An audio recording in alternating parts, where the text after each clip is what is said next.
فلسفے کے کچھ سب سے بڑے سوالوں میں سے ایک یہ ہے کہ کائنات میں تبدیلی کا اصل محرک کیا ہے۔ یہ وہ سوال ہے جس نے صدیوں سے بڑے بڑے مفکرین کو الجھائے رکھا ہے۔ تو آج ہم اسی گتھی کو سلجھانے کی کوشش کریں گے اور ملا صدرہ کے انقلابی نظریات کی گہرائی میں اتریں گے۔ تو آئیے بالکل بنیادی سوال سے شروع کرتے ہیں۔ کیا کائنات کی ہر حرکت، ہر تبدیلی بے مقصد ہے؟ بس ایسے ہی ہو رہی ہے؟ یا پھر ہر شے ایک انجانی کشش کے تحت ایک منزل کی طرف رواں دوا ہے؟ یہی وہ سوال ہے جو ہمیں اسلامی فلسفے کے عظیم ترین ذہنوں تک لے جاتا ہے۔ اچھا، تو اس کائناتی ڈرامے کا سٹیج سجایا تھا عظیم فلاسفر ابن سینا نے۔ انہوں نے ہی ہمیں بتایا کہ کائنات کی اس حرکت کی منزل آخر ہے کیا، اور ایک ایسا نظام بنایا جس میں ہر شے ایک عظیم مقصد کی طرف کھینچی چلی جا رہی ہے۔ ابن سینا کا بنیادی تصور ممکن الوجود پر مبنی ہے، مطلب ہر وہ شے جو خود سے وجود میں نہیں آئی، جیسے ایک پتھر یا درخت۔ ان کے مطابق ایسی ہر شے اپنے نقص کی وجہ سے ایک عقلی ضرورت کے تحت کمال مطلق کی طرف متوجہ ہوتی ہے۔ یہ کائنات کی ایک فطری تڑپ ہے، اپنی نامکملیت پر قابو پانے کی ایک گہری عقلی کوشش۔ لیکن ابن سینا کے اس فلسفے میں ایک بہت بڑی رکاوٹ تھی۔ ان کے مطابق چیزیں اپنی جگہ، کیفیت یا حجم تو بدل سکتی تھیں، لیکن ان کا بنیادی جوہر، ان کی اصل حقیقت، یعنی وہ چیز جو وہ دراصل ہیں، وہ ہمیشہ ساکن رہتی تھی، وہ بدل نہیں سکتی تھیں۔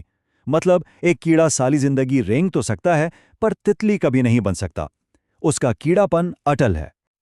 اور بس یہیں فلسفے کے سٹیج پر ملا صدرہ کی آمد ہوتی ہے۔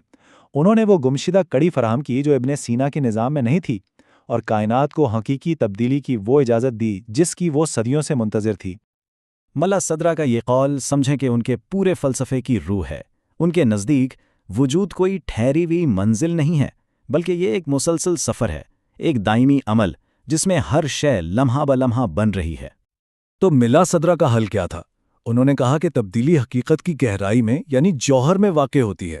یہ صرف اوپر کی تبدیلی نہیں، بلکہ یہ وہی کیڑے کا تتلی میں بدل جانے جیسا حقیقی اور بنیادی ارتقاء ہے جس کی ابن سینا کے فلسفے میں کوئی گنجائش ہی نہیں تھی۔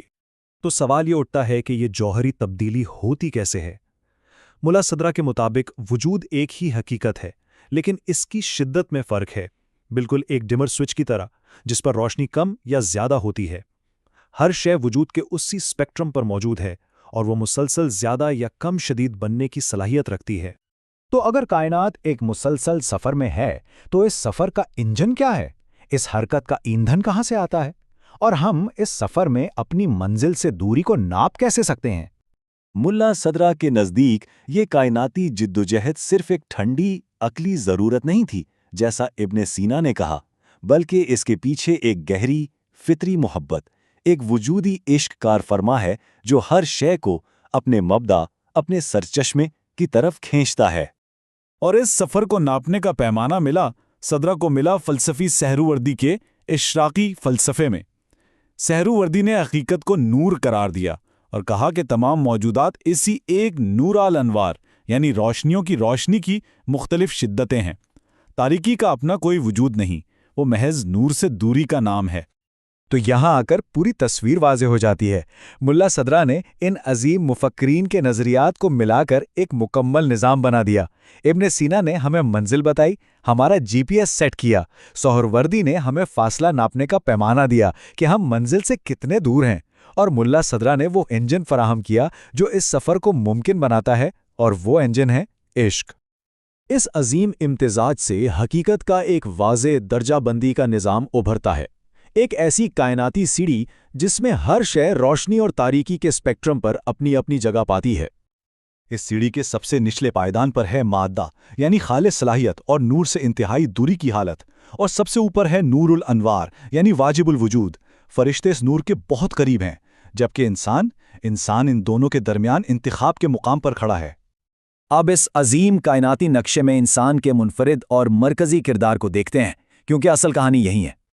دیکھیے، انسان کی جوہری حرکت دو طرفہ ہو سکتی ہے۔ علم اور روحانی مشق کے ذریعے وہ اپنے وجود کی شدت بڑھا کر اوپر فرشتوں کی صف کی طرف جا سکتا ہے، لیکن تکبر اور جہالت کے ذریعے وہ اس حرکت کو الٹ بھی سکتا ہے، جیسا کہ شیطان نے کیا، اور نور سے دور ہو کر وجودی کمزوری اور تاریکی میں گر سکتا ہے۔ تو اس نظریے کے مطابق فلسفہ صرف سوچ بچار کا نام نہیں بلکہ بننے کا ایک عملی طریقہ ہے۔ یہ ایک روحانی مشق ہے جس کا مقصد اپنی ذات کے جوہر کو جہالت کی تاریکی سے نکال کر علم اور کمال کے نور کی طرف لے جانا ہے۔ یہ پورا فلسفہ ہمیں ایک بہت اہم سوال پر لا کر چھوڑ دیتا ہے۔ اگر تمام وجود کمال کی طرف ایک مسلسل سفر ہے تو اس وجودی سفر میں ہم سب کا اگلا قدم کیا ہونا چاہیے؟